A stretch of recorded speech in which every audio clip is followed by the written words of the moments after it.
A hearty welcome to you from all of us at the Let's Give a Damn podcast. And by all of us, I mean me and my producer, Chad. He's awesome, and we welcome you. We have a fantastic conversation queued up for you today. Before we get going, a couple of things. Number one, I'm recording this intro on January 26. Just a few short hours ago, Kobe Bryant, his daughter Gianna, and 7 others died in a helicopter crash in Southern California. Incredibly tragic. It's been a hard day for so many. I'm not a basketball fan or Lakers fan, but I've heard his name and seen him play for a good chunk of the last 20 years. And Gianna was only 13. Super sad. And here's what I want to share with you. Kobe, Gianna, and around 150,000 people died on January 26 around the world. Friends, we aren't guaranteed another minute on this earth. So please, today, make that phone call, send that text, give that hug, give a damn. Don't wait, because life is short and fragile. And I know I talk about this all the time, but it's worth repeating over and over because most of us are living like we have decades to live. And maybe we do have decades, but we may only have minutes. So make the most of it, fellow damn givers. And rest in peace to Kobe and Gianna and the other 7, and so much love to Vanessa and the family. Number 2, my conversation last week with Josh Radnor struck a chord. And not just because he is famous or because of How I Met Your Mother fans. It went deeper than that. Josh is smart, empathetic, and spiritual, and all of that resonated so deeply with y'all. I got so many emails and texts and DMs and mentions on Instagram and Facebook and Twitter. It was crazy. I've been keeping up with y'all, and it's been super, super fun. So thanks to Josh for the chat. Thanks to you for listening, and keep spreading the word. Last, we thank the Russell Hotel in Nashville for letting us use their podcast studio to record this conversation that you're going to hear today. If you're ever in Nashville and looking for a place to stay, consider staying at the Russell. Their rooms are amazing, and your stay at the Russell will help the homeless community in Nashville. How, you ask?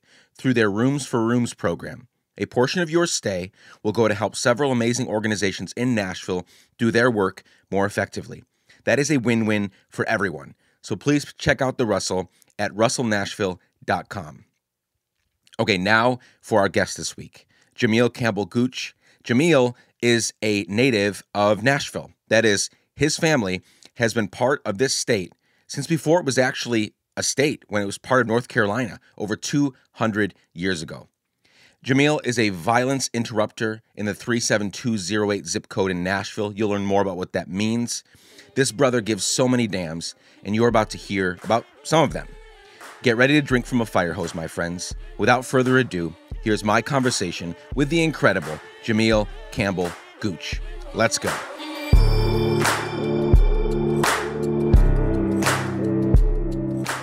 How can I start a brand new behavior? And that's just tough because we commonly treat behavior like it's a thing of will. You know what I'm saying? Sure. We say like, yep. I heard a clip of, and I'm blanking on his name, but him saying like, do it now. You know what I'm saying? Like motivational speakers go, do it now. Just make the decision right now and tomorrow will be better. But what happens is, it's not real life, bro. No, our brains don't work like that. No. It's like we're going to do it now and then it ain't going to last. Yep. We get it all the time, especially on Facebook with our friends trying to make goals. And they're doing it to pressure themselves into changing their behavior. But then they feel shame when they don't live up to it. So it just fucks the whole thing up just automatically. Mm-hmm. Instead of doing that, if we taught you how to do that early on, right, incentivized it, positive reinforcement, then your brain would easily just do that. It would just easily just make a new habit. Or if we just made the thing easier for yourself. Like I just discovered this thing called shortcuts on iPhones. Oh, sure. Yeah. Yeah. It makes shit just so press of a button, just do it. Yep. Right. And so that just changes the behavior. And that's some stuff that we study all the time, especially with violence. Because when you add friction to something, any type of friction, sure, it makes it harder. Therefore, it teaches your brain, it gives it a second to think, okay, I don't want to do this. Right. So if you have like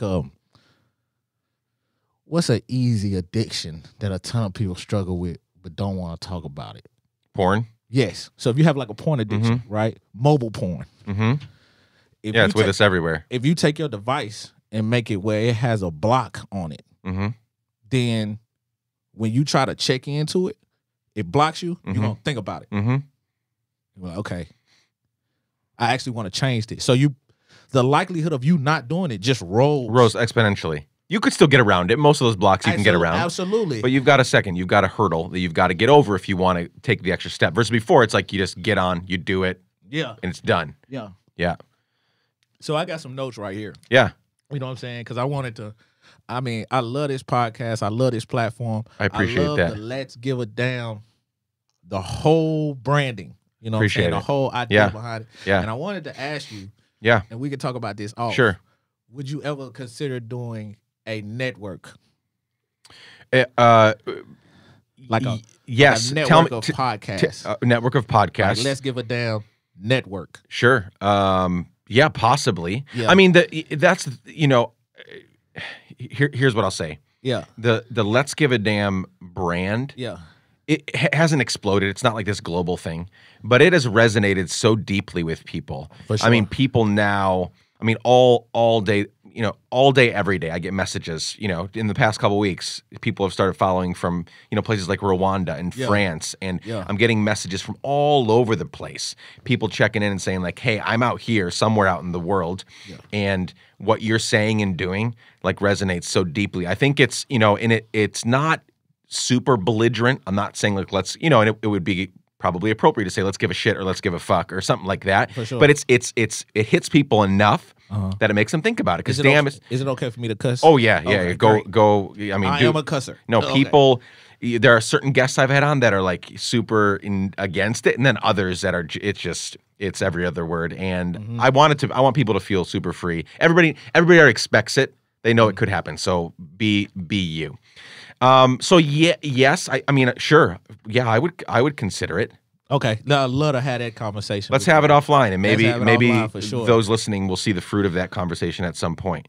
Well, let's start. Let's do this. We've already gone for a few minutes. I'm going to keep probably all of that in there because I think some of the stuff we already talked about is super helpful. But people don't know who the hell you are. Let's tell them who the hell you are. So as much or as little as you want to, who are you? How did you get to, like, stop short of Gideon's Army, stop short of the work you're doing now. Give us context for who you are. So my name is Jamel Campbell-Gooch. I am from... Which is a dope name. Come on, let's just... That's that. Like your name. That's not like a... Yeah, that's my whole entire name. Yeah. If you Google that shit, I'm gonna pop up all over the place. Yeah. But very specifically, like, my young people, I go by whatever name Gucci Man is currently going by with my young folks. Yeah. So they call me WAP, Goo Wop, East Atlanta Santa. They give me every single name that Gucci is going by. That's amazing. My last name is Gooch, right? Yeah. So it usually sticks better. But if you see me out in the streets or in a professional sense, call me Jamel. You call me Gooch. Do not call me Gucci. Okay. That gets a little awkward, especially in a school setting, because my students are yelling it out across the hallway, and the shit's just weird. So my name is Jamel Campbell-Gooch. I am from Nashville. My family has always been here. We've been here since 1794, 2 years before Tennessee becomes a state. It is still a territory of North Carolina. And I do this social justice work. Well, I wear a lot of hats around the city. So on one hand, I'm a violence interrupter with Gideon's Army. I'm also the deputy director of Gideon's Army, and I am the second vice chair of the Community Oversight Board. So I do a little bit of everything. You do a little bit. Okay, so you went from, you've been here for 200 and something years to kind of like present day. So did you ever leave? Or did you just kind of stick around here and like, I mean, I've been in Nashville for 2 years, so you guys have got me beat by, not just 2 centuries, but like your whole life of being here. This place is deeply yours. For sure, and I wanted to make sure I sent on my ancestors before I ever start, because that's kind of the fire that I use to do the work that I do. Is just, I feel very much so ancestrally attached to this land. Yeah. I mean, both sides of my family have always been here, as far as just like enslavement. And as free people, we migrated all around the state, and we have historically been here through every single thing, right? So I have ancestors that served in the Civil War, World War I, World War II, Vietnam. Insane. Buffalo Soldier. I got ancestors all over the place. I got one ancestor that left doing I want to say, and if somebody's on this listening to this podcast and it is a historian, I apologize because I didn't check my notes before.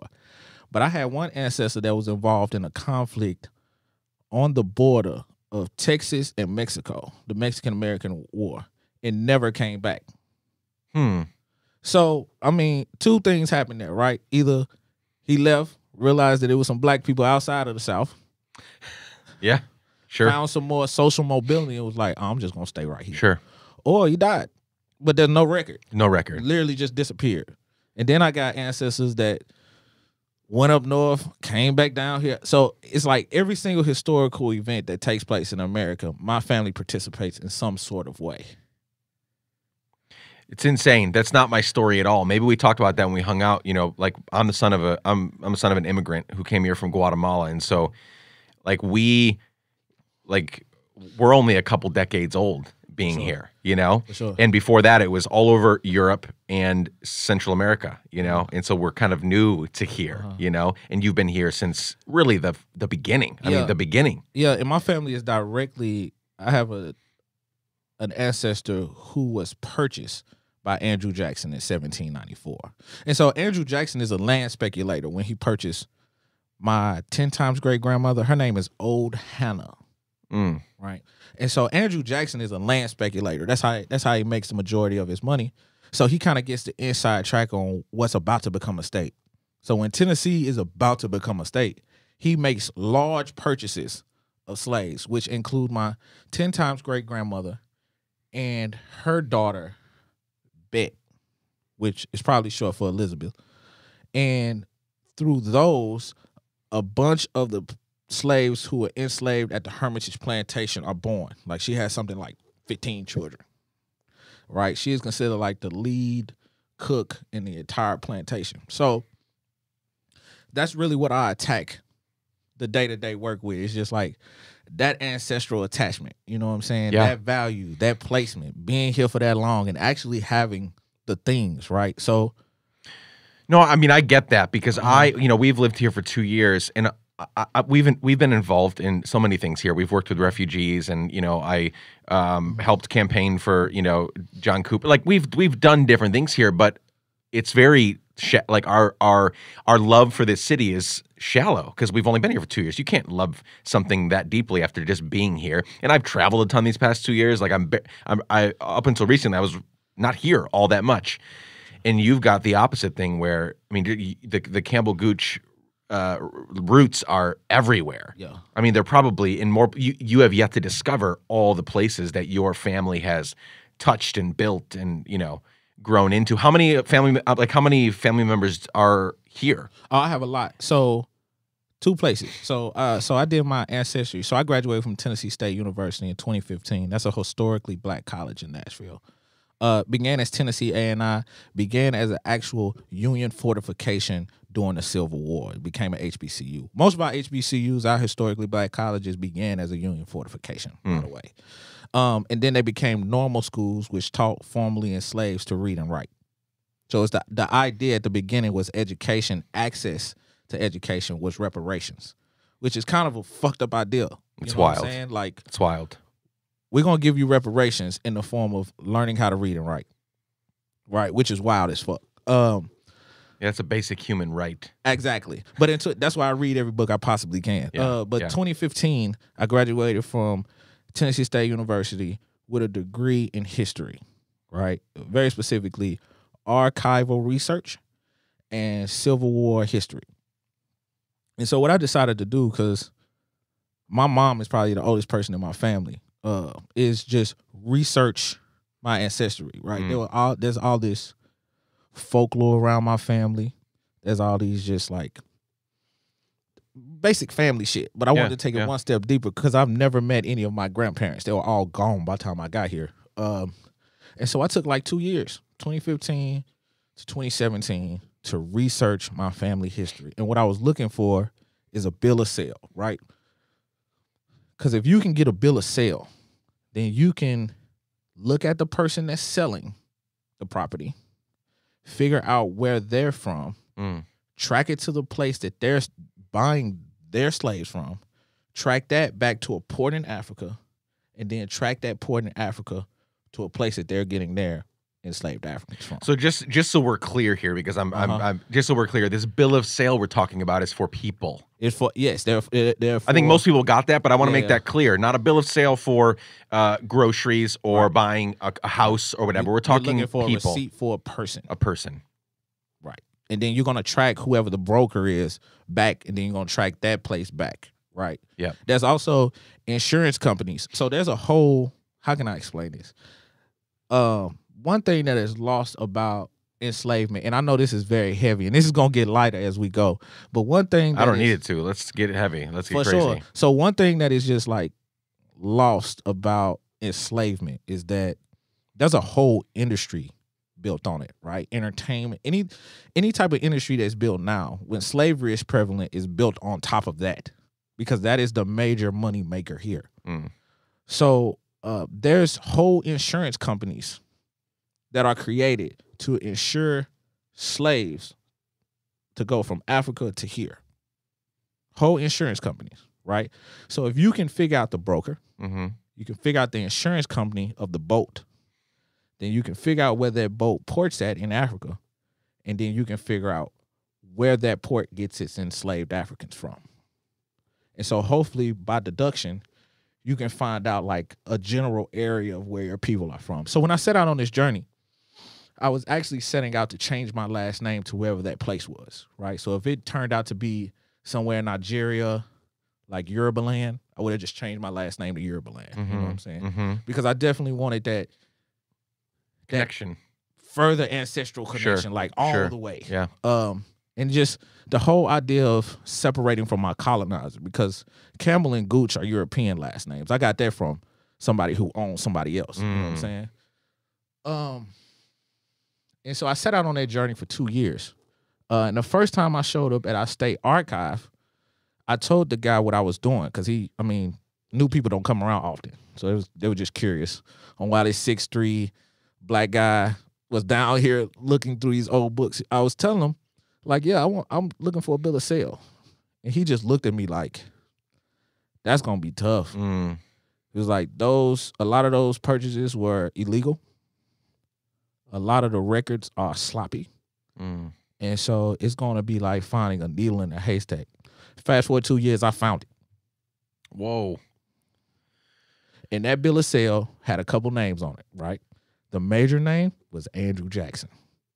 So I took my family on one side and I just tracked matriarch, patriarch. So I didn't get caught up in the cousins.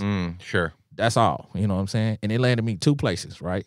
The Hermitage Plantation and Rutherford County, Tennessee, right? So at one point in time, Rutherford County was owned by a series of individuals, but the majority of land was owned by a family named Gooch, right? So if you Google Goochland, Virginia, you're going to find another area called Goochland, Virginia County. And so what happened was William Claiborne Gooch served in a Revolutionary War. And out of compensation for his participation, he got a piece of land in Virginia, which would become Goochland Plantation. And he bought 8 slaves, right? When he dies, one of his sons, John Claiborne Gooch, who's a physician, a doctor, takes a couple of slaves and moves to Tennessee, what was North Carolina at the time, and settles in Rutherford County, right? And he becomes what they call a planter. So he's your traditional aristocratic slave owner, right? So you have like different sizes of plantations. You have like a smaller one where you might have like 8, right? In the North, you have body doubles, which are essentially like slaves that are bodyguards. So you might only have like 1 or 2 or 3 of those. But in the South, you would have like smaller plantations that maybe had 8. But then you had like a planter. That's 100 to 150 slaves. So both sides of my family come off of plantations that size. And so that's why once I got to slavery, that's why it was super easy. Or let me say it like this. You could see the pathway to get there. Sure. So it wasn't easy, but you could see how you could get there. But I'm not going to lie. The experience of going through Also, some of these records are not digitized. So I'm looking at audits, essentially, of like Fortune 500 companies. So if anybody out there owns a Fortune 500 company, that's what I'm looking through. But just from 1860, 1850, 1840, handwritten French spellings. So sometimes my name is spelled several different ways, right? Depends on where the person writing it is from. So sometimes they spell Campbell with a K. Sometimes they spell it with a C. Sometimes they spell Gooch with a U, one O. You know, all these kind of tons of variations. Tons of variations. So that's why these are not archived, because you got to physically look through them. And the whole process at some point was like super dehumanizing. You know what I'm saying? Oh, sure. I can't even imagine. I'm looking through receipts for people. Yeah, receipts for people. But I mean, I'm flipping through them. I'm just like, okay, not it. Tons and tons and tons. Not it. At one point in time, I'm researching shit so old that I have to request to look at it. And the person is so delicate and rare, whatever. And the person who's bringing the book out has like fine gloves and has to turn the page while I stand over their shoulder and read it. But I will say, the level of empowerment I felt when I found the bill of sale, like I was not gonna stop. It wasn't gonna be any compromise in this. It was just like I hadn't worked for 2 years. I was barely scrounging up a living, but it's just like I have to find this document. So I'm gonna lead you through the day. So I show up to the archive. I'm like, okay, I done been through so much shit at this point. You know what I'm saying? Like, I done basically got stonewalled on the Gooch side. Like, that done went cold. Like, I can't go no further. The plantation on the Gooch side was sold to the government, and it turned it into an air base. So there's, like, no books, none of that. Just basically just disappeared. It's like a blurry picture online. So I'm doing the Campbell side. I go to the archive, and I'm looking through the Andrew Jackson's papers. And so I see a name, Esquire, that I also have seen on a census from 1880. So I'm like, okay, Esquire is an unusual name for 1880. And I mean, it's spelled Esquire, right? Usually a title. So I see that name. I'm like, okay, Esquire. And it's on a comptroller's report from the Andrew Jackson plantation. Not a comptroller's report, I'm sorry. It's from a census assessment. And they usually don't put names of slaves on censuses. They just put Andrew Jackson and then put hash marks all the way down and just say the name and the size. So then I just Googled the name, Esquire, Andrew Jackson. And the website for the Hermitage Plantation pops up immediately.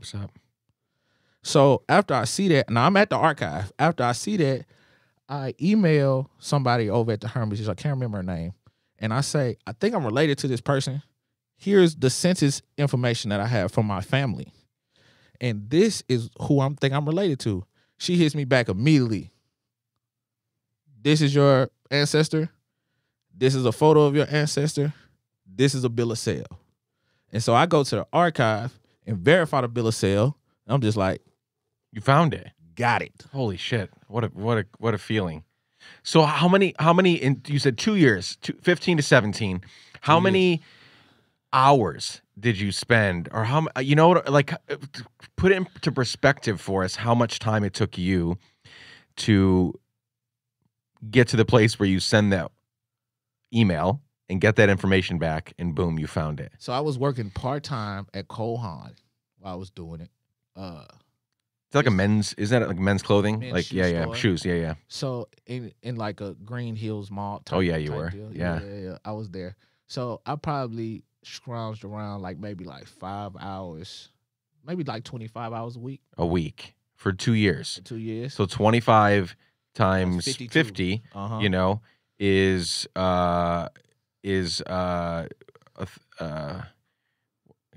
now I'm gonna embarrass myself. Like 1,010 hours, right? No, 1,100 hours. Right. Something like that, times 2. So we're talking thousands of hours. We're talking about over 2,000. Over 2,000 hours. 2,000 hours researching my family history. And through that, I will say this right here. Like I said before, all this folklore around my family got cleared up. Yeah. Through that. Because I'm finding like death certificates. I'm finding out ways that people passed away. I'm finding out like who we're actually related to. You know what I'm saying? Because also people that are getting their names misspelled, Mm-hmm. the person taking the census is telling them this is how you spell your name. So I got 2 different sides of Campbell's. One that spelled their name with a K, one that spelled their name with a C. Oh. All because the census taker in that area kept telling them Just told them what they're told them how to spell their name. Different things. So we got 2 sets of Campbells that live 2 streets over, and things like that. I was able to clear up. Yeah, we're related to them.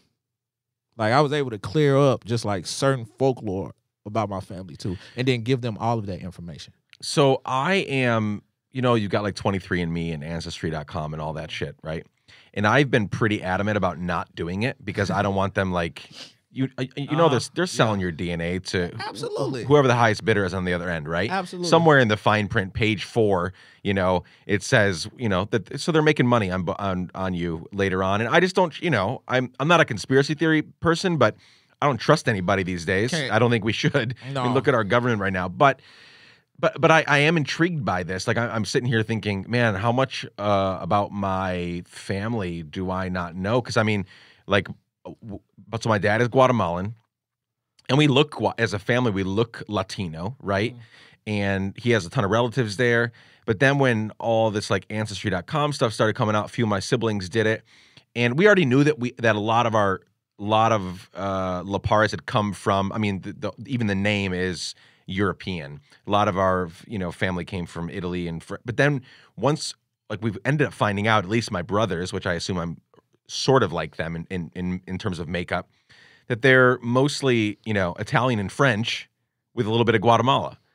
Instead of us thinking, well, we're mostly Guatemalan. I'm just trying to wrap my mind around the importance of finding out where you came from, where you come from, where your people are. Yeah, and I would say like that's super important to Black folks. You know what I'm saying? Sure, where your totally. people are, Yeah, where they come from, because that whole, if you look at just like slavery as an institution, it erases a lot of the past. And if you don't know where you come from, it is really easy to destroy where you are now. Mm. It's really easy to do that. If there's no attachment to your surrounding, why would you ever give a fuck? Yeah. If there's none. So I will say this. When I got to the bill of sale, I tried to finish, but I was out. I was tapped. Sure. It was just like, oh, yo, this ain't for me.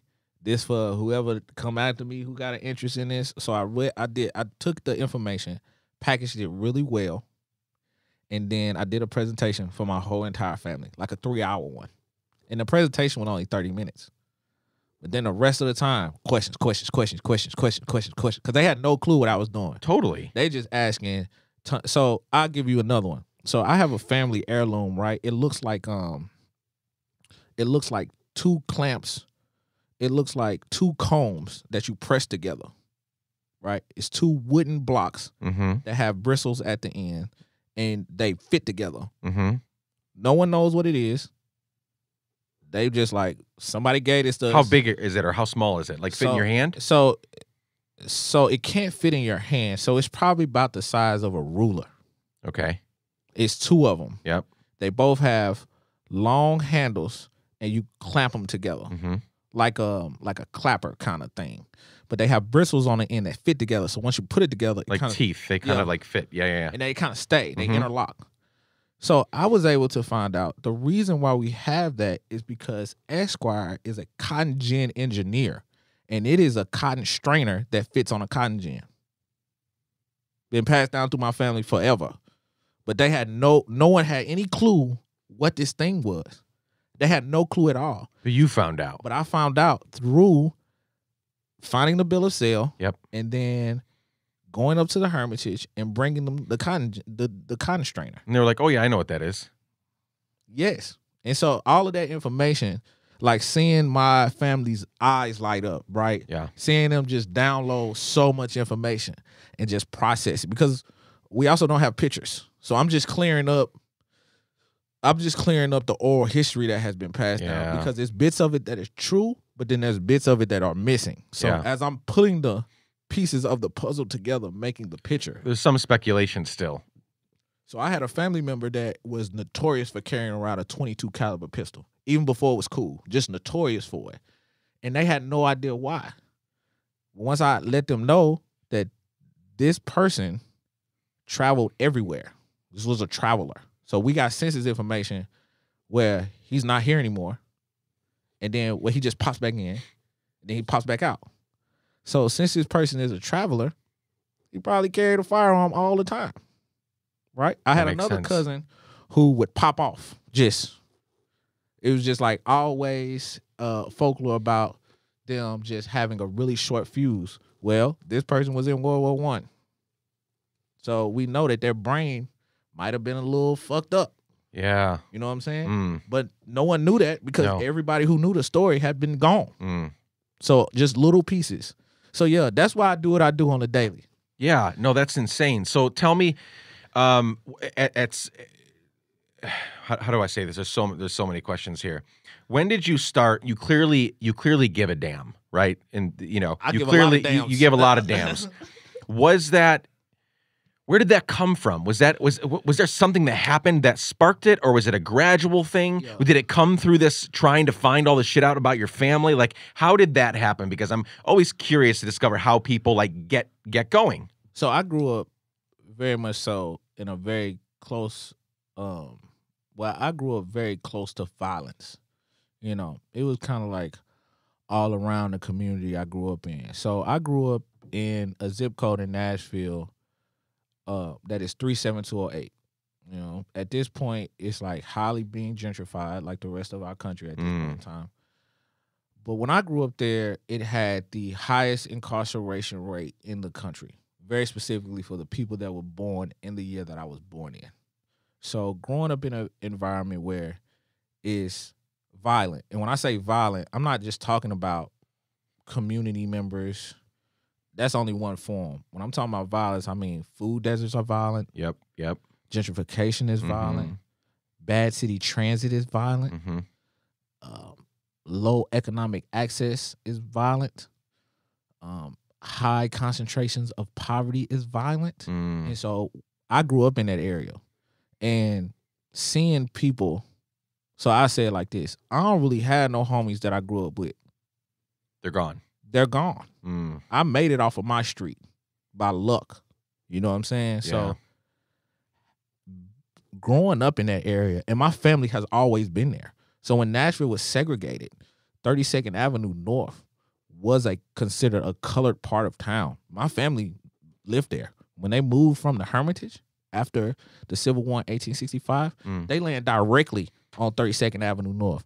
My family just sold that house. So we had always been living in those very small, confined areas, in those very violent areas. So growing up in there, by the time I go to TSU, I noticed I'm the only one standing out here that don't have kids, that aren't struggling with debt, that's just not having the problems that just run rampant in violent areas. So they're really just like, why is this happening? What's going on here? What can we do about it? What can we build? And so when I went to that place, I'm just thinking, okay, I need to know who I am first before I even decide to create anything. How can I go and tell somebody, look, you need to have value in this place if I don't have no value in it? So I needed to know that story. I just needed to. I had to get it. Who's telling you all this? Are you just getting it intuitively? Do you have mentors or are you just kind of seeing things, taking a step back and then assessing? Because that's not normal. I don't think. It doesn't seem. Maybe you were all the street smart and all the violence had caused you to be that way, but that's not normal to see what you saw. Because again, your homies are gone. Like that seems like the more normal trajectory to experience all of that and then choose to engage or get involved in what's going on because it seems like the only way. And you were like, no, I'm going this way. Well, I will say, growing up in violent areas, there's a strong sense of there's a strong sense of community and family. Sure. You know what I'm saying? It's a strong sense because everybody need everybody. I lived across the street from what I call a hot house. Whatever was going on there was hot. You know what I'm saying? But to my memory, they were the nicest people that I could remember. One time, some stranger came and knocked on our door, and I remember somebody walking across the street letting us know, hey, somebody came by here earlier. They was looking around. I just thought you should know.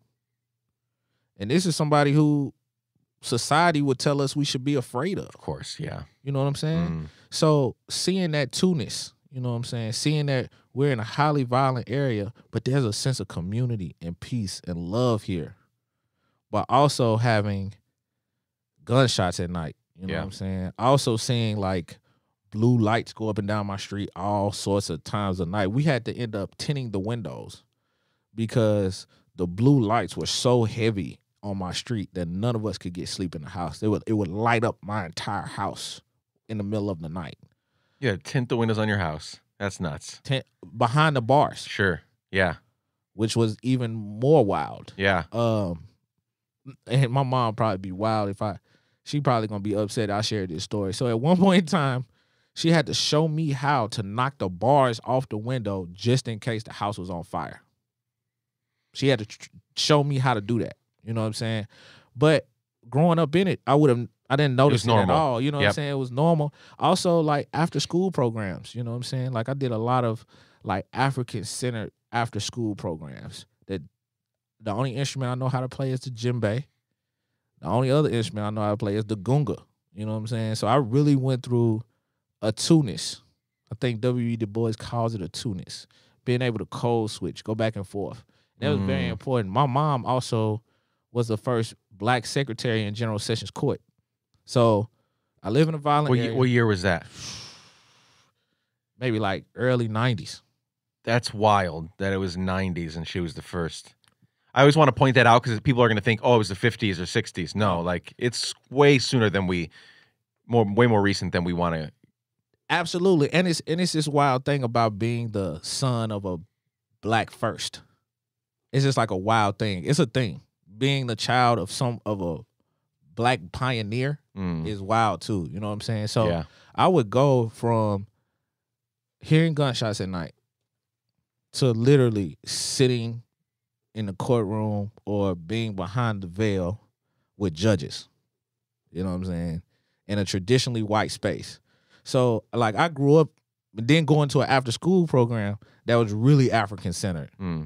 So I grew up just really all over the place. You know what I'm saying? Being able to just like turn it on and all speak different languages because there are different languages for each one of those spaces.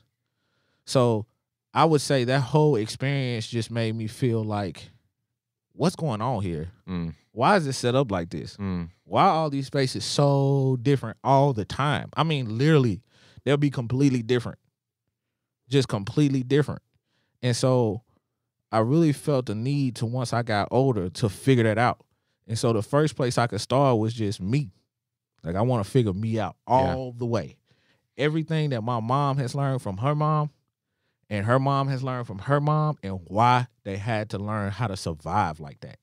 You know what I'm saying? I feel like I'm in a good place now where I can actually help create things that help facilitate the change that we need here, very specifically in Nashville, because we do need a lot of changes. And I know the country is experiencing all of this stuff, but Nashville, very specifically, is a place where everything always kicks off. I don't know. I mean, I know we're going to have people saying, I know people say that about their cities because they have a lot of city pride, but you usually don't. No, but it's true. This is one of the fast growing economies in the country, like, and it always has been. So since the Civil War, we've always been a transit. So during the Civil War, we spent the least amount of time out of any Confederate city in the Civil War. We entered it last. The Union took us back first. Immediately. Why was that? We was a transit city. So just how we have a bunch of interstates running through here now, we had all the railroads running through here. So the idea was, if the Union can come and take this over, it can dead the whole Confederacy because they can't transport anything from coast to coast. Also, we have the largest inland Civil War fort in the country. Largest. And this is not your regular brick and mortar. This is dry stack. This is limestone quarried out of the Cumberland, cut in flat lines by slaves, artisan slaves, masons, who can cut lime in straight lines and stacked on top of each other. The largest inland fortification in the country is built in Nashville. We also have several HBCUs that all start out as Union fortifications, right? And then we fast forward to that. We fast forward even further. In 1905, we have either the streetcar or the steam car protest, where black folks in this city protest the public transit because it's segregated in 1905. Then we fast forward even further, we have the Nashville student movement, right?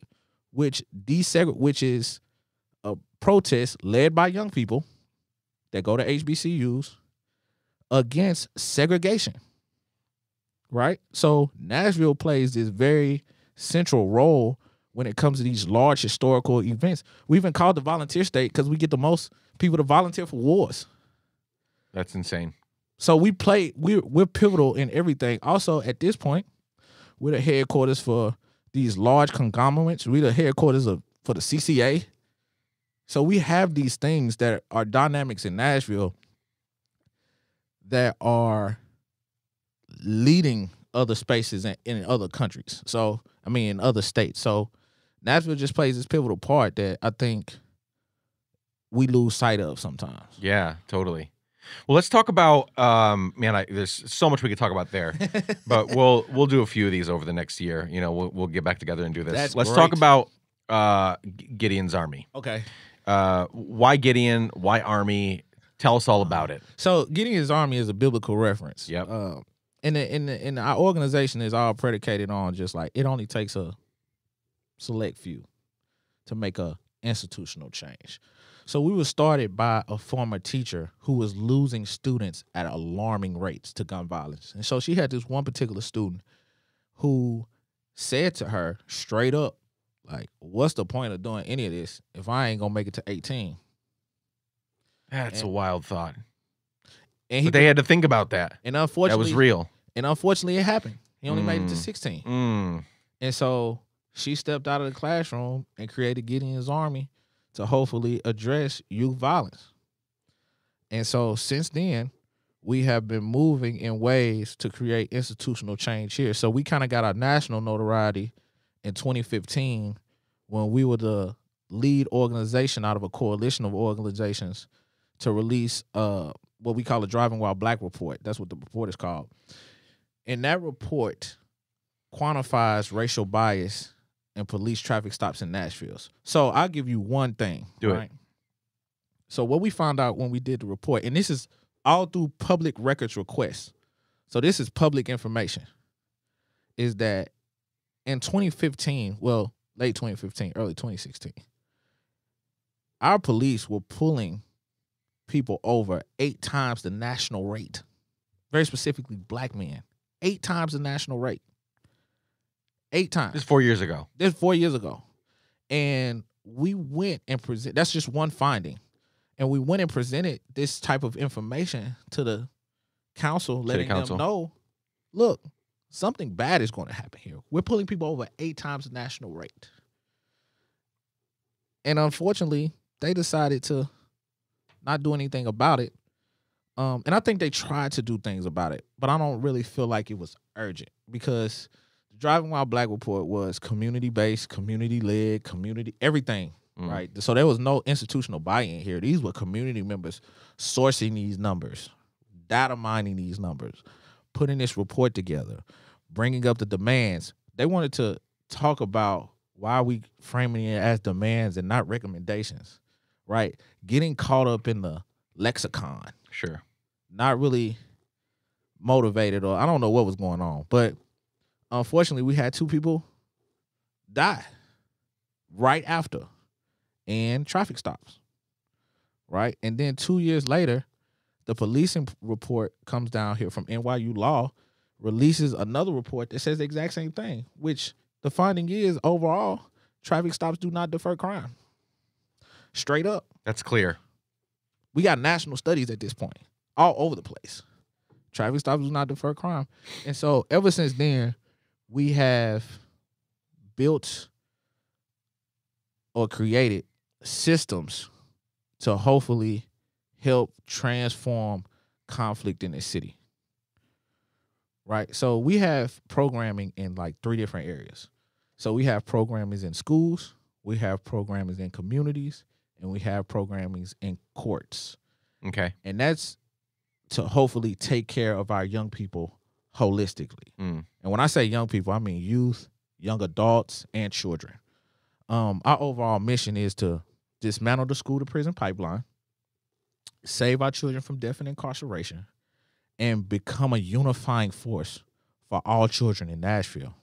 So when it comes to the school to prison pipeline, do you know what that is? Yeah. Okay. But I've talked with Clint Smith was on. We've talked about the school to prison pipeline, but go ahead and reiterate it for those listening. So whenever I gotta explain it to a community member, because I know that's said a lot. So I usually use like a very easy example that people can relate to. So like if you are caught speeding, right, what do you get?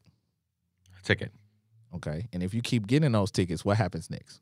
You get your license taken away. A number of things, potentially. And if you get caught with your license taken away, what happens? You go to jail. Okay, great. Increasing levels of corporate punishment, right? And then on the opposite end, right, our young people experience the same system in schools, right? You do something wrong, you get a referral. You keep getting referrals, you go to ISS. You keep going to ISS, you go out of school suspension. You go out of school suspension, you get expelled. Now, when you come back off an expulsion, our young people call that probation. Mm-hmm. So now what they've been socialized to do is accept higher levels of punitive discipline, right? That they might experience. There's not restorative. There's no redemption there. We've got our eye on you. We're watching no everything you do. No learning. No learning. But they keep dropping them in the same system, expecting for them to be changed in some sort of way. So, and even that word, right? Because you're saying they're using the word probation. Those kids already know that word is associated with being in prison, being in jail, and now it's being used on them while they're free, in air quotes, in their school. And so when they get out, they just might accept the shit as adults because they've already experienced it. Oh, I know this system. I know how to navigate this. Like, I'm chilling. You know what I'm saying? I'm good. So we've just taught our students how to experience jail, like really easily, you know, and accept it. So our programs are meant to infuse what you just said, restorative, into those three levels that I just mentioned: schools, communities, and courts. Because we take care of our young people holistically, then we might actually be able to teach them social emotional learning, forms of accountability that are not associated with punishment, and conflict de-escalation, because we know all behavior is attached to some sort of conflict, or all conflicts are attached to some sort of behavior.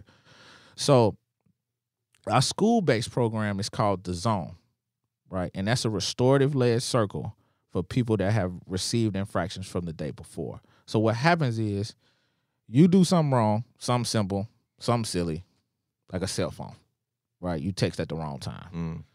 You might get a referral. So instead of sending you to ISS, they send you to a community member who's been trained in conflict de-escalation, who's also been trained in circle facilitation, and had a light sprinkling of caseload management over that.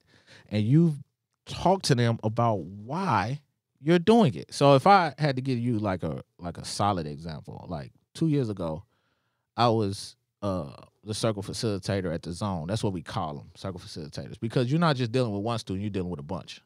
They're in a circle. So you're doing a traditional circle. And I had this student that had been written up like 15 times for just walking out of class. That's all. He was just getting up, walking out of class. That's it. And so through the conversation with him, he let me know, like, I'm not going to start walking out of class. And so I just simply asked him why. He let me know that he had an uncle that was confined, and that's the only time his uncle could call. Very straight up. So I asked for his permission. Can I take it back to the teacher? And he said, yeah. So I took it back to the teacher. The teacher requested a circle with the student.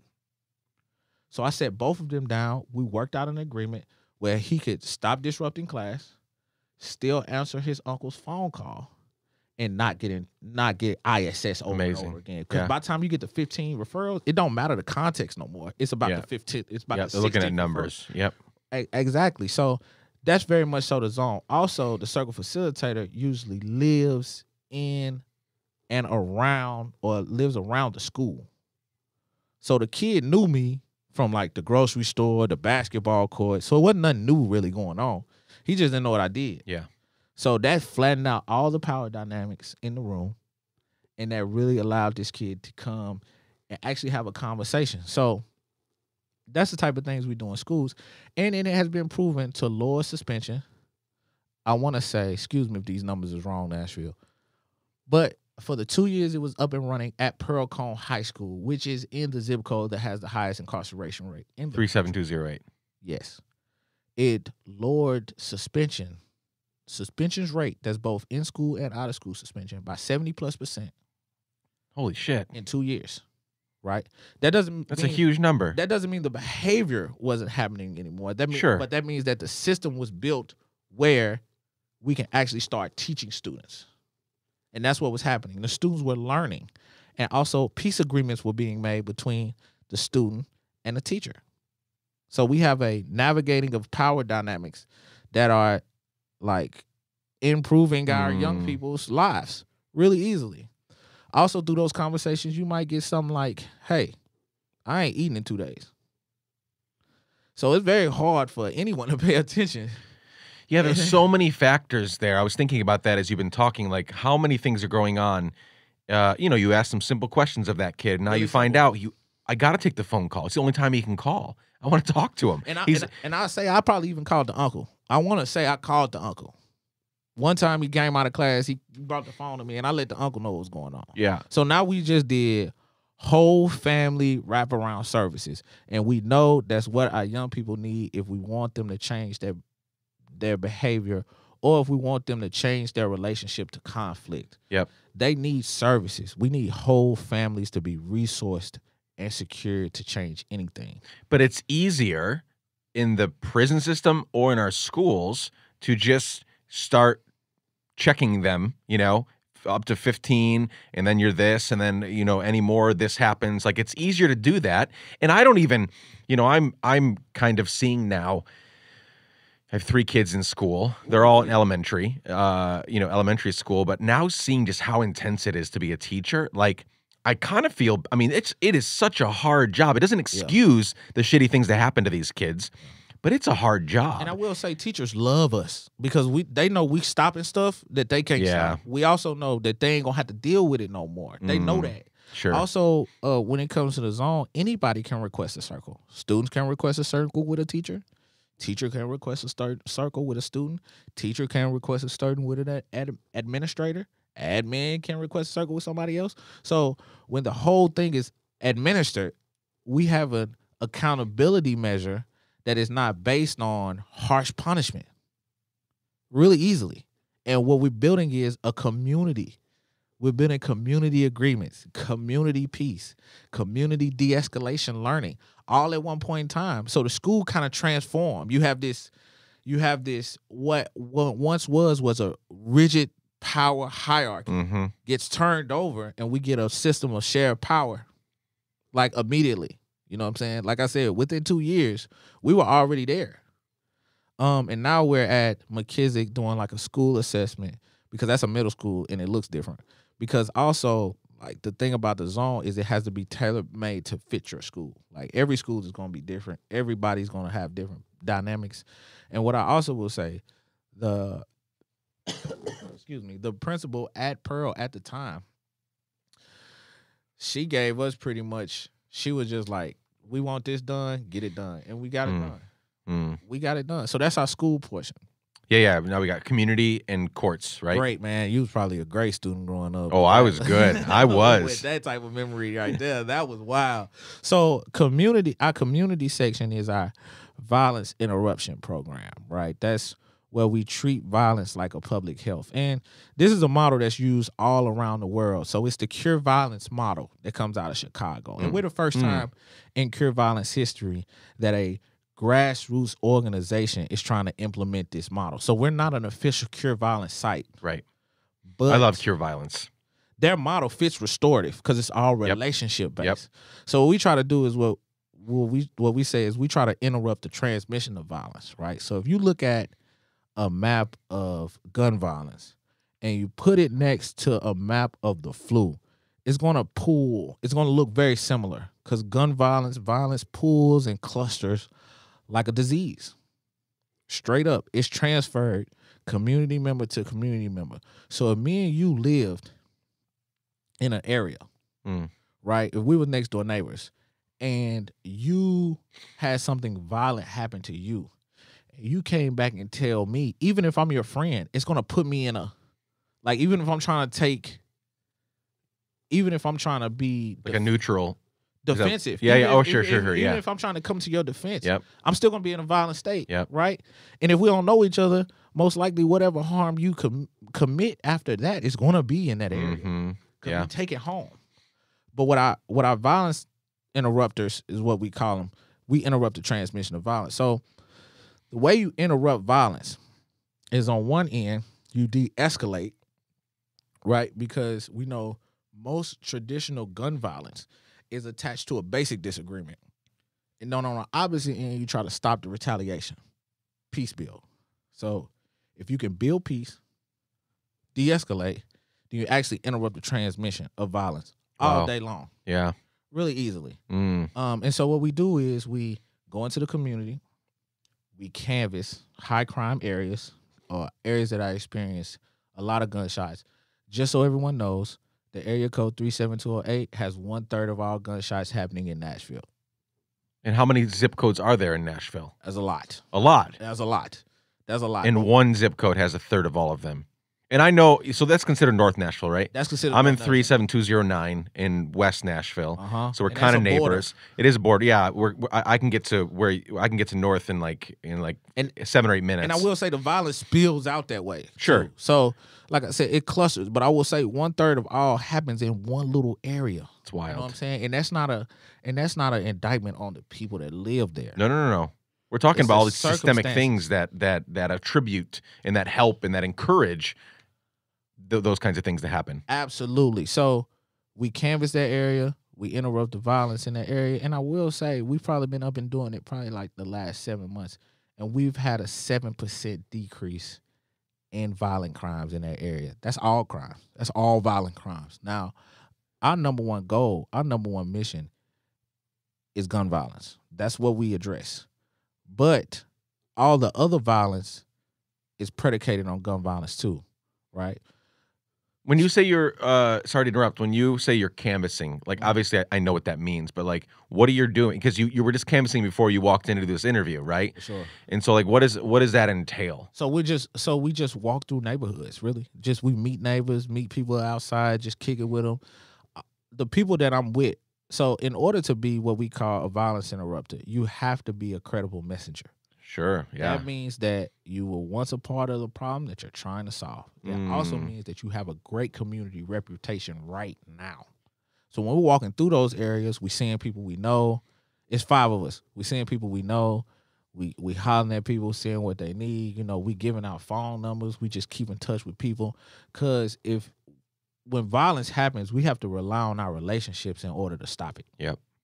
So when we're out on canvas and we hollering at people, if we got some literature or event coming up, we giving that out. We seeing where people's heads at. We just checking in. And we do that every single day, unless it's raining. And that's just really hard to do. But we hollering at folks, you know what I'm saying? We're still in a relationship building portion because since we're so grassroots, and usually when it comes to this type of model, it's usually the government that's bringing them in, but we don't really have time to wait here. Sure. We don't really have time to wait. And the violence that we're experiencing, it's going to take something radical. It's going to take something creative. And it's going to take something community-led in order to solve it. Because it's a disease. So if you're only taking people out and you're not actually curing or vaccinating what's going on, then it's just going to keep being there. Yep. So it's cyclical. It's just going to be a cycle over and over again. And so what I'm hoping is that the violence interruption actually ends it. And like I said, we're close. We have an area that is probably Cure Violence came down and did an assessment like 3 years ago. They said the area of North Nashville needs 12 violence interrupters. We have 5. We was able to drop it 7% in the last year. You get all 12, it's only a matter of time. Absolutely. Absolutely. And these are people doing what they're natural at. So our violence interrupters have been trained in. Same thing as our circle facilitation, de-escalation, and restorative justice. And we just let them loose. And we out in the community, hollering at people, letting them know what's going on, and just trying to build peace as much as possible, pushing peace. Because we need to be taught. We need radical conflict transformation because we do not teach our children how to de-escalate. No, we don't. And everything around us is telling us and socializing us to escalate. Mm-hmm. It is. And when we talk about behavior change, we need to change people's behavior towards violence and towards conflict. Because without that behavior change, we just going to get caught in a rat race. It's just going to keep happening over and over and over and over again. And it's not going to slow down.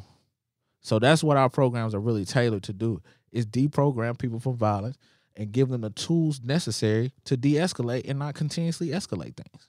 There's no violence in our home, but there's a parallel that I'm seeing with, I have 3 little kids, and I have one daughter who just freaks the fuck out about everything. She is amazing. She's wonderful. She's talented, but little things set her off. Yeah. And I have been known, I'm a very passionate person, and I get very excited about things, including when I'm trying to help my daughter. Like, this is not worth it. Why are you freaking out about this? But I have a very intense face. And so I will come in and I will find myself, my wife she's such an angel of a parent. She's so much better than me at parenting. But I will be telling my daughter to settle down, to stop freaking out about this, while I have a face that is expressing freak out and the opposite of settle down. Because I'm so annoyed that this thing is so crazy. Like, it's not worth it. Why are you getting so upset? But my face, not even my voice. Sometimes my voice, I can get a little loud, and I've had to apologize a billion times to my kids. But it's that whole thing of, what my wife has been clear with me is like, okay, she is seeing your face. She is receiving that energy. And it's only escalating it. It's doing the opposite of what you want to see happen, right? And so that's a nonviolent kind of parallel to what we're seeing here. Where my goal is, I'm doing that because your violence interrupters are people that, I was going off the whole de-escalation thing. Like, so many, like our cops, right? Like, cops they're not trained in de-escalation. Therefore, we have black men and black women, being terrorized and shot, in their vehicles for doing nothing wrong, for driving from one place to the other, right? Because they're not trained. They think, well, I don't know what's going to happen here. I don't see what's going on. So I need to be forceful. I need to be loud. I need to be commanding. And then one thing leads to the other. And then a firearm is pulled, it's shot. And then a life is lost for nothing, right? Because there was no, I think de-escalation is something that all of us in our homes, at school, out and about, and especially for black people, right? That there is so much, there's so many stigmas and so many things that we've been taught as a culture to, when we see somebody driving or walking on the street. And we have to do a much better job as parents and as citizens and as just friends and as community members and as police officers to really learn the art of de-escalation. Yeah, and I will say, like, as a whole, like, we need radical conflict management transformation too. It's like it's just like with our young folks, we forget, like, they are, and the story you just told me triggered this. What we forget about our young folks is they are a reflection of us. Oh, yes. We can't, and we talk about this all the time as a staff. We can't be out here telling people not to be violent and we violent. That's not going to work. Every issue that we are dealing with is a reflection of us. Our young people are a reflection of us. We are a reflection of our parents. We looking at ourselves. And we've got to break the fucking cycle. We got to break the cycle. And the only way we're going to break the cycle is if we download and we learn. That's the only way we're going to do it and actually live it out. We're modeling behaviors for everyone. Everyone is modeling. Every single person. Whether they're your parent, whether there's any type of power dynamic there, you're always modeling. And until we start modeling behaviors of conflict management, of de-escalation, of restoring our relationships that have been harmed, it won't ever stop. Yeah. It just won't. Yeah. And restoration always exists. It always does. You can restore anything, literally. That's so true. Anything is just a decision. And so we do that often with Gideon's Army. We are very, very, very, very, very direct when it comes to you having to display whatever behavior you want your child to have. It starts with you. I had a niece, right? And I hope she don't kill me. But when she was younger, She's nameless, so it doesn't matter. She might kill me though. Yeah. When she was younger, her teachers would be like, "Look, she needs to read. She needs to read. She needs to read. She needs to read. She needs to read." My immediate question to my people around you is, when was the last time she saw one of her parents read? That's so true. Average adult won't read one book this year entirely. So why do we have an expectation that our young people are going to read? That don't make sense. Yep. That does not make sense. Yep. That does not make sense. So we are a reflection of our young folks. So our violence interrupters that's why it's very important that they have come out on the better end of they have come out of an adverse situation for the better. Sure. Because they can't teach change to nobody else if they ain't changed themselves. They can't tell somebody who's living in a certain area that they need to be different if they're not different in that same space. So it is very important to us over at Gideon's Army that we display the behavior that we want other people to have. What about in the courts? So the third space you all work in. Once again, a great student. So courts, we do a lot of things in the courts. So we're trying to get a pre-trial and re-entry program for adult people up off the ground. And that's hopefully going to really take a jump once the community courts take off.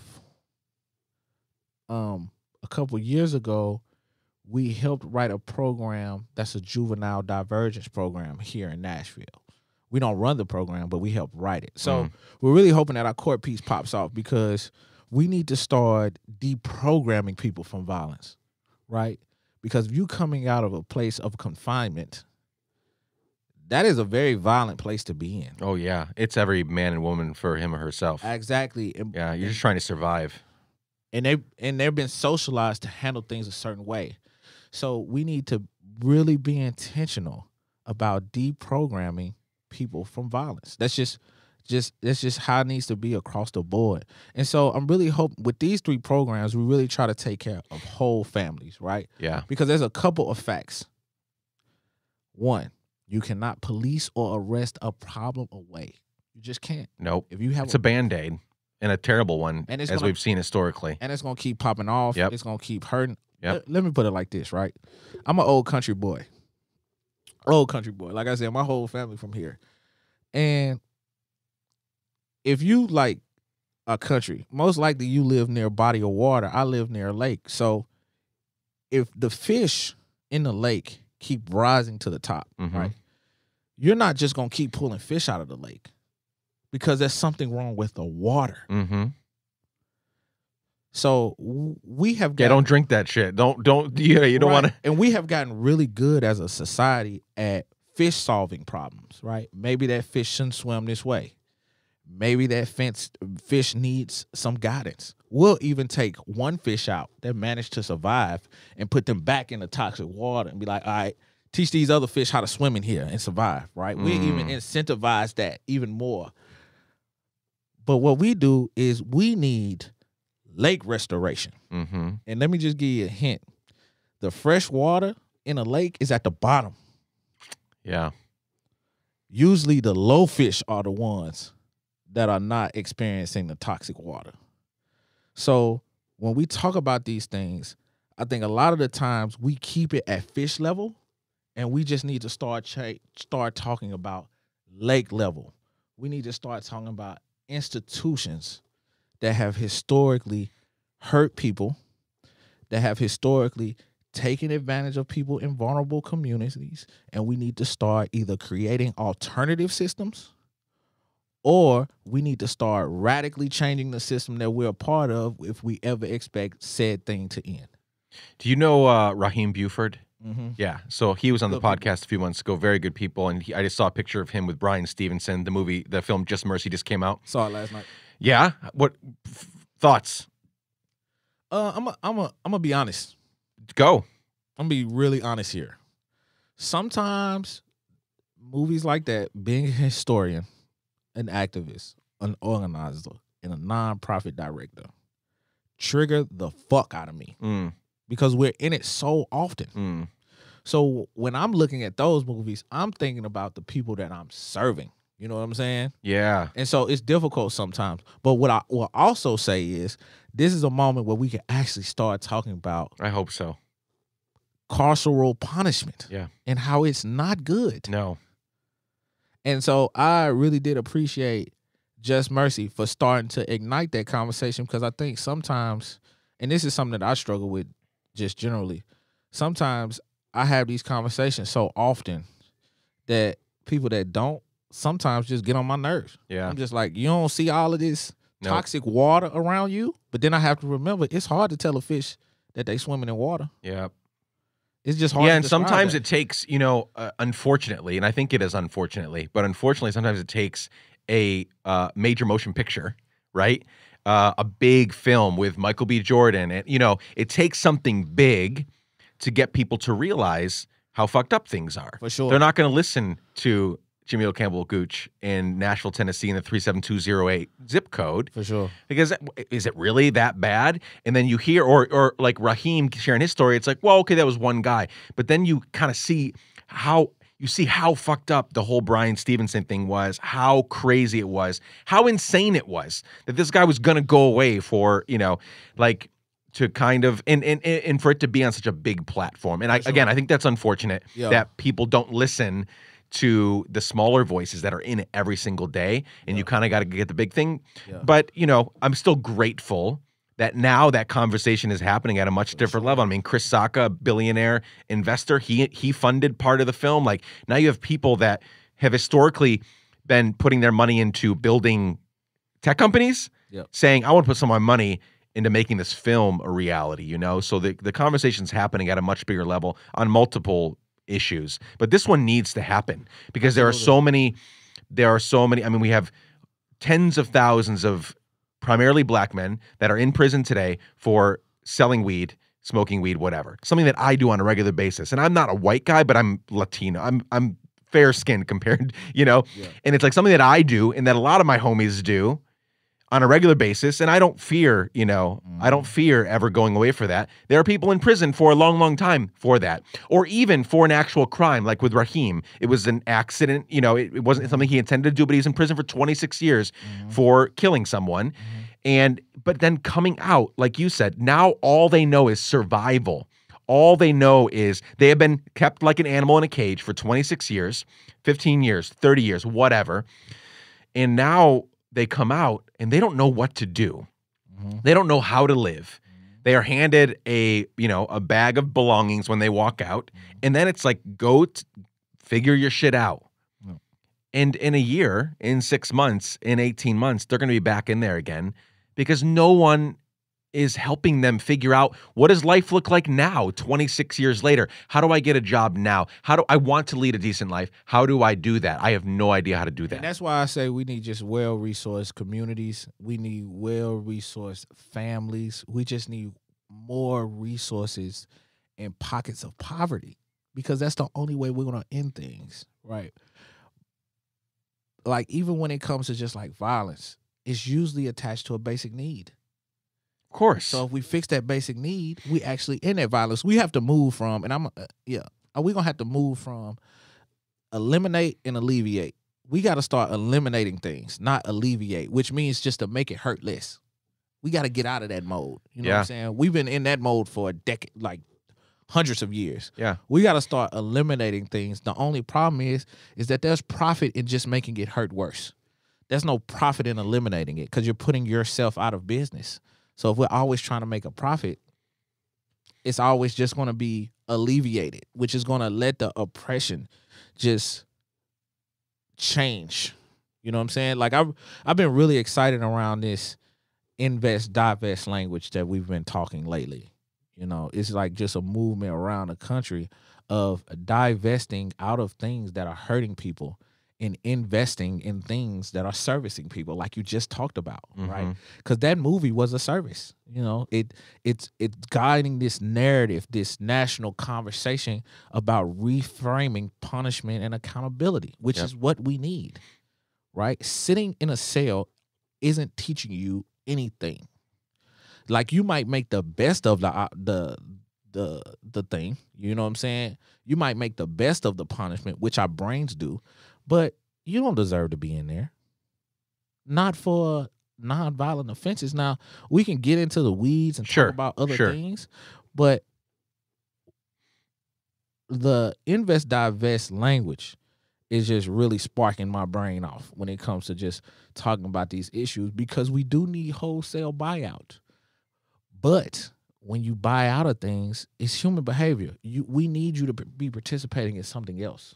I can't ask you to buy out of one thing and not opt into something else. You know what I'm saying? Just like I can't talk to you about food. I can't be like, look, hey, you don't need to eat that if I ain't willing to feed you.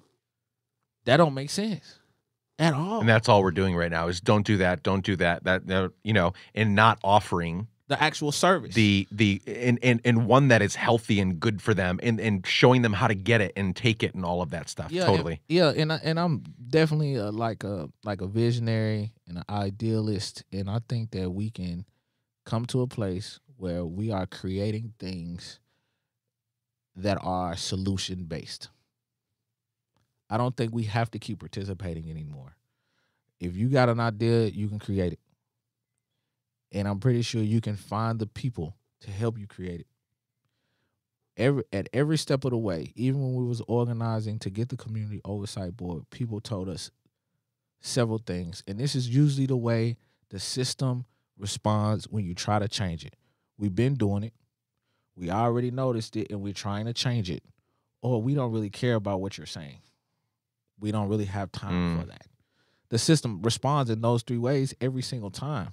So you got to push through it, because it's going to take a lot of work to change something, but it's well needed, because we need alternative systems to help us buy out of these things. We literally have to start teaching people other ways of living in order to get them to stop living in a way that's detrimental to the whole entire community. And that's where we're at. I think that's where we're at. I think it's a lot of potential in where we are right now, because we see changes. And we have tools, right? We have the internet. We have social media. We can find our crowds. We can find our change crowds. We can find our coalitions really easily. We can do it with enough effort. But we got to do the work. Yeah, on that note, are you, so your family has been here since before Nashville was incorporated as a city. And before Tennessee was a state. Before Tennessee was a state, I mean, which is even bigger than Nashville, you know. You guys have been here for a long fucking time. Sure. Are you here for do you have any plans to move on, or is Nashville like this is where you're going to leave your mark in history? I mean, Nashville's my home. You know what I'm saying? It'll always be my home. I'm looking forward to I'm going to get it tattooed on my back sooner or later. But yeah, this my shit. I mean, I ain't going to never turn down any other opportunity to create change on a larger scale. But also, it's just like, at this point in time, now is everywhere, and everywhere is now. So I could live in Nashville and not be here. True. You know what I'm saying? 100%. Really, just like the way we're set up now, and that's only gonna get faster and quicker and move even faster. Yep. So, I think so. This will always be home, though. Yeah, and I do get a satisfaction on fixing a problem that my family has always experienced. We've always lived in violent areas. We've always done it. You're breaking cycle, man. Yeah, you know what I'm saying? Yeah. And it helps. It makes me feel good to break it for other folks too. You know what I'm saying? To help it along. Because all you can do is give a person information. And usually when we're giving them information, like, it's our assumptions on what they do with the information that ends up breaking our heart. You know what I'm saying? So I try not to make no assumptions, but when people hear about the programs that we offer at Gideon's Army, when people hear about the work that we're doing, they want to know how they can plug in. You know what I'm saying? They want to know how they can help. And everyone has value, and it's going to take a village. It's going to take a full village. As you're creating these system structures, processes, are you thinking, Like, does Gideon's Army ever grow and you guys can replicate this in, in Chicago and in Miami and in Tuscaloosa and, all over the place? Or are you mainly thinking, no, this is for Nashville. We'll think about that later, or somewhere in between? So somewhere in between, we're definitely thinking about how can we expand into all metro public schools, because that's where our young people are. That's where they're being socialized, and that's where they have to spend 8 hours of their day. So hopefully we can get into each metro public school and actually have a violence interrupter, community member, and circle facilitator just taking care of that school, because that's all you need. That's it. And we talk about this often, and more information around that 7%, right? North Precinct is having the largest, well, I ain't gonna say that. MMPD is having a shortfall of officers, right? North Precinct has a shortfall of officers, but it had the largest drop in violent crime out of all the other precincts in Nashville. Wow. So the community got to be doing something, Mm-hmm. even if they don't acknowledge it. Yeah. We know the community is doing something out there. And what I think is happening, I think our violence interrupters are spreading peace, actually teaching people how to be peaceful, and it is really taking effect. And so hopefully, as we keep doing these numbers, as we keep lowering crime in North Nashville, hopefully we can start getting the other zip codes. Like, I can't remember the zip codes, but JCUC, JC Napier, Antioch, because also people are being displaced. Yeah. So the pockets of poverty are moving. Yeah. And so gentrification is pushing a lot of that outside the city. It looks good for a while, but it has to go somewhere. And so in order to get ahead of that, we're looking and doing assessments on other areas that we might be able to plug into, because at the end of the day, since we're not government funded, since we're not bought, since we don't have high levels of buy-in from our local infrastructure when it comes to the traditional system, people have to decide to let us in.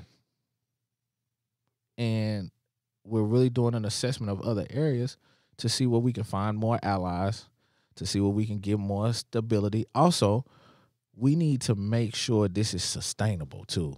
You know what I'm saying? Because since we are community funded, community driven, and community powered, we really have to hit the ground fundraising all the time. Because models show that once this system is introduced, the people are relying on this to keep the peace. Because once you take it away, the community loses a lot. Sure, yeah.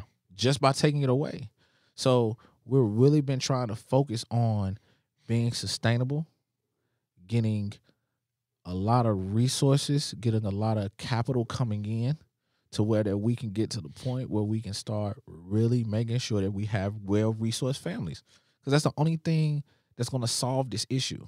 And when I say families, I mean well-resourced communities, because it's going to take a village in order to stop this.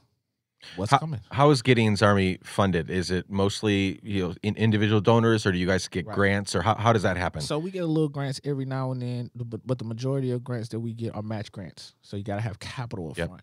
Yep. So the capital that we fronting is usually provided by low dollar reoccurring donations from community members who see the services and they see the impact. So that's usually how we're funded up. That's why we're small. That's why we're only in 37208, because the hope is that we can really get these city officials to buy in. And I will say our community members and our people on the ground are demanding this. They're demanding that we get buy-in. But Nashville's budget struggles and Nashville budget struggles, I don't want to say that. Nashville's budget struggles are really hindering some of the progress that we could see in the city, because we're growing. So the problems that we have now are only going to get worse unless we're talking about fixing them. And I will say areas the size of Nashville that have this type of violence interruption program that is funded by the city experience like 70% drops in violence, 80% drops in violence. They have whole streets in Chicago that haven't had a violent gunshot since they've been there. So if we really apply this model and we really get buy-in from the city, we can really make some equitable change here. We have a new mayor as of 3-4 months ago. We do. How do you feel excited? Do you anticipate collaboration and positive change with this new government? Or I mean, it's early to tell, but what are you thinking? Yeah, it's real. Yeah, you're right. It is early to tell. We have allies all over the place. You know what I'm saying? I do think the mayor is an ally, but like I said before, it's just really difficult to turn that into real equitable change. It's difficult to turn that into action. We have allies all over the place. Teachers love us. Any service provider loves us because they know that we stopping what they can't stop. And we ain't stopping it with a heavy hand. We stopping it with, let me see what you need first. We stopping it by getting people off the offense, having them slow down, take their time, give them what their needs are, and then we interrupt the transmission of violence. So I'm really hoping that this local government, I'm really hoping, I'm holding out hope for this local government, but also the change ain't gonna come from no politician, no government. If that isn't clear at this point, that we cannot put our hope in president, governor, senator, congressman or woman, mayor, councilman or woman. Like, they help, and hopefully they have integrity and a good heart and a good reason for being in that position. And that's, as we can see on many levels right now, not the case. But we cannot try. I mean, right now we're kind of seeing it, right? I even get caught up in it sometimes. We're about to do the Democratic primary, and you get all excited about these different candidates, right? I've got my top 2 or 3 that I'm excited about, and I think they're going to bring change. And it's like, the reality is, like, Nick, just sit back for a second. That person, if they become the nominee and then become the president, they will not be able to do 85% of what they're saying right now. So I have to take everything. I believe they want to do all of that, but they can't. The position was never promised the world and then accomplish it. You know what I'm saying? Again, at a presidential level, all the way down to our local mayor. And this is a big city. This is not like, Tulsa or like a smaller. This is a big economy in the U.S. But still, it's one mayor in one city, and then all the people working with and for him. We can't do it. We are. My buddy in Atlanta, Kareem. His company is called We. And their tagline, which is not, they're borrowing it from a bunch of different ideas, but we are the ones that we're waiting for. Like, stop waiting for it, them, him, her to come. It's up to us. We're it. Yeah. You see something wrong, fucking do something about it. Yeah. Or stop whining about it, complaining about it, look the other, whatever you choose to do. But stop waiting for someone to come and give you some sort of a handout, some sort of a thing. Like, we have to have our eyes open, our hearts open, ready to serve. Yeah. Yeah, and we got to give a damn. You know what I'm saying? We do. We got to give a damn, and we got to enter these conversations honest, open. We got to do some thinking about our flaws, and we got to really build community, because that's the only way it's going to solve. I am a person about relationships. Unless we got a good relationship, it's not going to be solved. And yeah, it is up to our politicians to show our interest, but it is up to us to buy out, though. You know what I'm saying? Yeah, sure. It's up to us to buy out. So yeah, I totally agree. Like, yeah, like, these politicians are great, but also, like, I don't ever expect for them to not to do anything out of their self-interest. Yeah. At the end of the day. Because they're trying. I mean, they get in and then they're going to try to get reelected, and they start almost from day one to, try to get, try to work on their next campaign. Right? We're seeing that so much, and that's why our focus is with just like community members and education. Because we know if we start with education, we can actually get people to do what's in their best interest. I've been just really kicking this idea around coalition building. And I've been looking up things because like I said, it's gonna take a full village. So we're gonna have to build coalitions, especially around problems that we solved.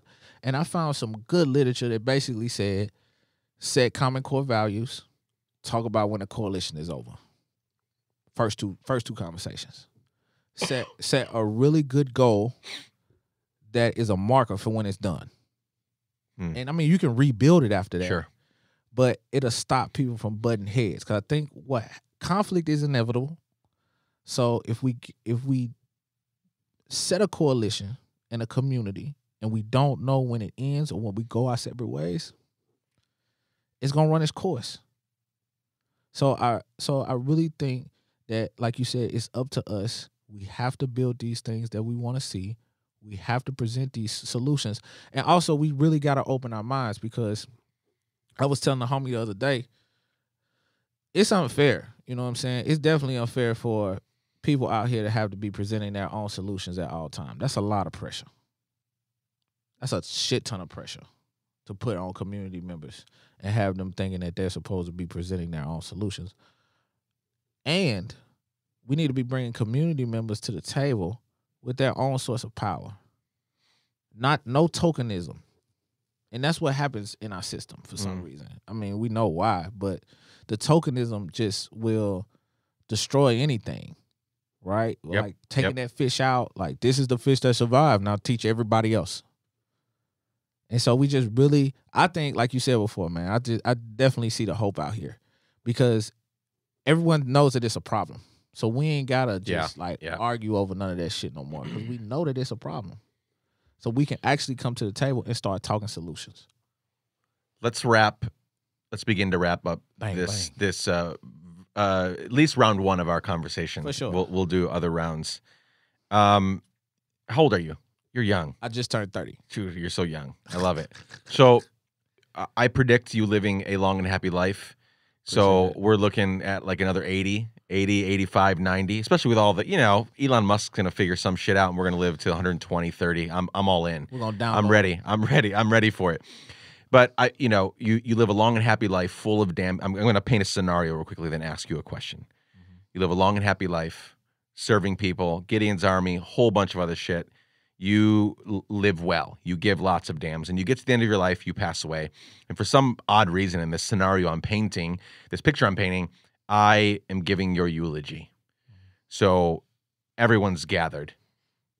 All of the people you've served, everybody in 37208, all the things you've gone on to do, your family, your friends, everybody's there to honor, mourn, celebrate your life and legacy. In a few sentences, what do you hope that I would say about you on that day?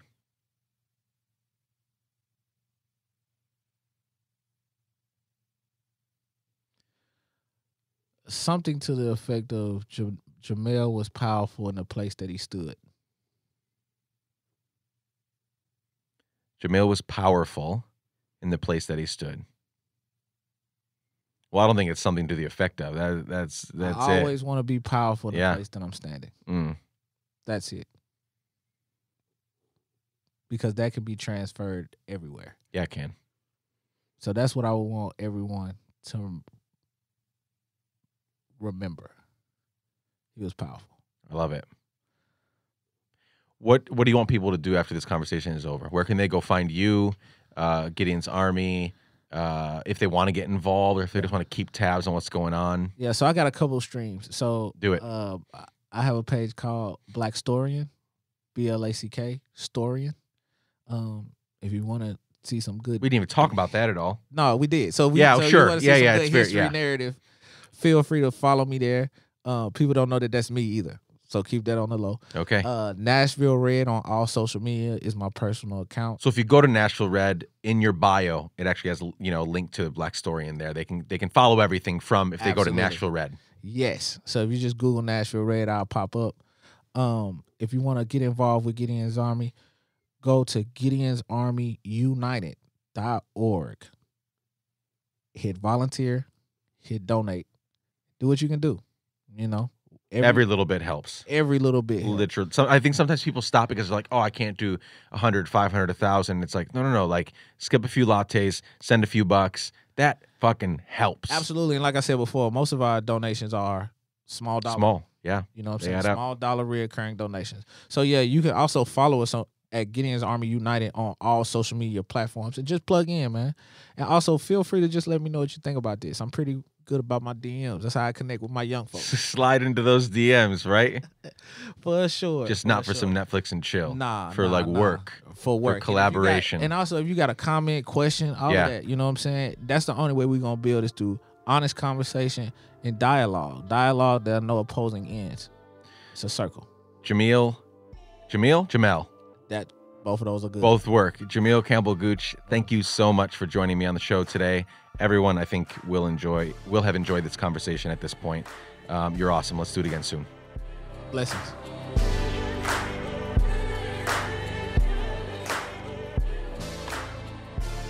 There you have it, friends. Many thanks to Jamel for spending time with us on the podcast today.